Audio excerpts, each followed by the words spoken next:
এবার রাশিয়ার সাথে হাত মিলিয়ে যুদ্ধের মাঠে নামলো ভারতের পদক্ষেপে এবার নতুন উত্তেজনার জন্ম দিল। রাশিয়া বেলারুশের যৌথ সামরিক মহড়ায় যোগ দিয়েছে ভারত। মহড়ায় একের পর এক প্রদর্শিত হয়েছে হাইপারসনিক ক্ষেপণাস্ত্র ও পারমাণবিক অস্ত্রের আধুনিক রূপ। চোখ ধাঁধানো এই মহড়ায় এমন সব প্রযুক্তি দেখা গেছে যা এর আগে বিশ্ব কখনো দেখেনি।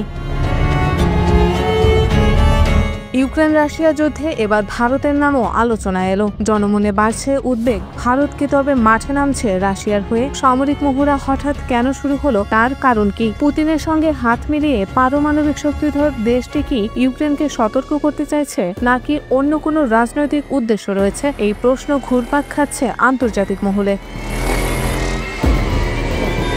ধারণা করা হচ্ছে ভারত, রাশিয়া ও বেলারুশের যৌথ সামরিক মহড়ায় তারা কৌশলগত অবস্থান শক্ত করতে চাইছে। রাশিয়ান বাহিনী পারমাণবিক অস্ত্র এবং হাইপারসনিক মিসাইল প্রদর্শন করেছে, যা আন্তর্জাতিক মহলে তীব্র আলোচনার সৃষ্টি করেছে। ইউক্রেন রাশিয়ার যুদ্ধের মধ্যে জাপার 2025 নামের সামরিক মহড়া অনুষ্ঠিত হলো। রাশিয়ার নেতৃত্বাধীন এই মহড়ায় ভারতের 65 জন সেনা অংশ নিয়েছে। মহড়ার মূল লক্ষ্য ছিল দুই দেশের যৌথ সামরিক সক্ষমতা প্রদর্শন এবং নিরাপত্তা ব্যবস্থার দক্ষতা যাচাই করা। মহড়ায় ভারত ছাড়াও ইরান, বুর্কিনা ফাসো, মালি ও কঙ্গো ডেমোক্রেটিক রিপাবলিকের সেনারা অংশ নেয়। রাশিয়া ও বেলারুশ যৌথভাবে পারমাণবিক অস্ত্র মহড়া চালায় এবং হাইপারসনিক ক্ষেপণাস্ত্র অ্যারেসনিক প্রদর্শন করে। বেলারুশের রাষ্ট্রপতি জানান, পারমাণবিক অস্ত্র মহড়া তাদের নিরাপত্তার জন্য অপরিহার্য, তবে এটি কারোর প্রতি হুমকি নয়। রাশিয়ার প্রেসিডেন্ট পুতিন মহড়াস্থল পরিদর্শন করে জানান, মোট 1 লাখ সেনা এই মহড়ায় অংশ নিয়েছে।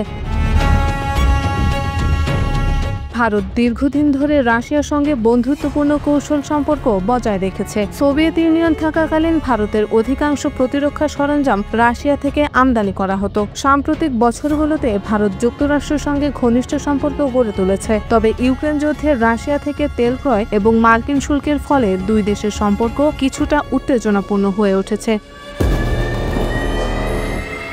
ইরানও মহড়ায় অংশ নিয়েছে, যদিও আনুষ্ঠানিকভাবে তা নিশ্চিত করা হয়নি। সম্প্রতি মস্কো ও তেহরান একটি গোপন অংশীদারিত্ব চুক্তি স্বাক্ষর করেছে বলে জানা যায়। তেহরানে ইসরায়েল মার্কিন হামলার পর দুই দেশের যৌথ সামরিক ও কূটনৈতিক সহযোগিতা আরও গভীর হয়েছে।